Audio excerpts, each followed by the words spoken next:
ನನ್ನ ಹೆಸರು ಸುನೀಲ್ ಈಶ್ವರ್ ನಾರಾಯಣಕರ್ ಅಂತೇಳಿ ಬಿಜಾಪುರ ಜಿಲ್ಲೆ ಸಿಂದಗಿ ತಾಲೂಕು ಆಲ್ಮೇಲ್ ಊರು ನಮ್ಮದು. ಇವತ್ತು ನಾವು ಗೋ ಆಧಾರಿತ ಕೃಷಿ ಮಾಡ್ಲತ್ತೀವಿ. ಸಂಪೂರ್ಣವಾಗಿ ಗೋವಿನ ಸೆಗಣಿ ಇವತ್ತು ಗೋ ಕೃಪಾಮೃತ ಹಾಕಿ ನಮ್ಮ ಹೊಲ್ದಾಗ ಕಬ್ಬು ಬೆಳೆದೀವ್ರಿ. ಇವತ್ತು ಈ ಕಬ್ಬು ನೀವು ನೋಡ್ಬೋದು ರೀ, 30 ರಿಂದ 32 ಗಣಕ್ಕೆ ಕಬ್ಬು ಆಗ್ಯತಿ.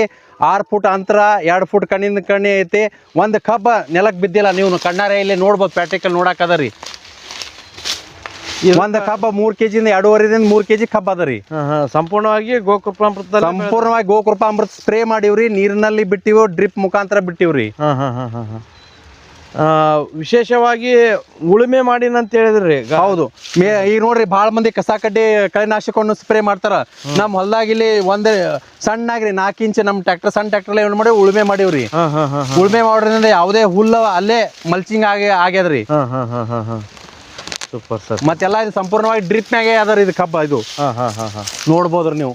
ಪ್ರತಿಯೊಂದು ಈಗ ಸಾವಯವದಲ್ಲಿ ಬೆಳೆದ್ರಲ್ರಿ. ಹೌದ್ರಿ. ಇದನ್ನೆಲ್ಲ ಯಾವ ತರ ಮಾರಾಟ ಮಾಡ್ತೀರಿ ಸರ್? ನೋಡ್ರಿ, ನಾವು ರೈತರಾದ ಬಳಿಕ ನಾವ್ ಏನ್ ಮಾಡ್ಬೇಕು, ಹೋರಾಟ ಮಾಡೋದಕ್ಕಿಂತ ನಮ್ಮ ಹೊಲದಾಗೆ ನಮ್ದೇ ಬೆಲ್ಲದ ಫ್ಯಾಕ್ಟ್ರಿ ಅಂತ ತೆಗೆದು ಬೆಲ್ಲವನ್ನು ತಯಾರು ಮಾಡಿ ಮೌಲ್ಯವರ್ಧನೆ ಮಾಡಿ ಇವತ್ತು ಬೆಲ್ಲ ಮಾರ್ಕೆಟ್ ಮಾಡತ್ತೀವ್ರಿ. ಬೆಲ್ಲ ಮಾರಕತ್ರಿ. ಕೆಜಿ ಕೊಡ್ತೀರಿ? ಈಗ ನಾವು 90 ರೂಪಾಯಿ ಕೆಜಿ ರೀ. ಯಾವ ತರ ಬೇಡಿಕೆ ಆತ ಸರ್ ಬೆಲ್ಲಕ್ಕೆ?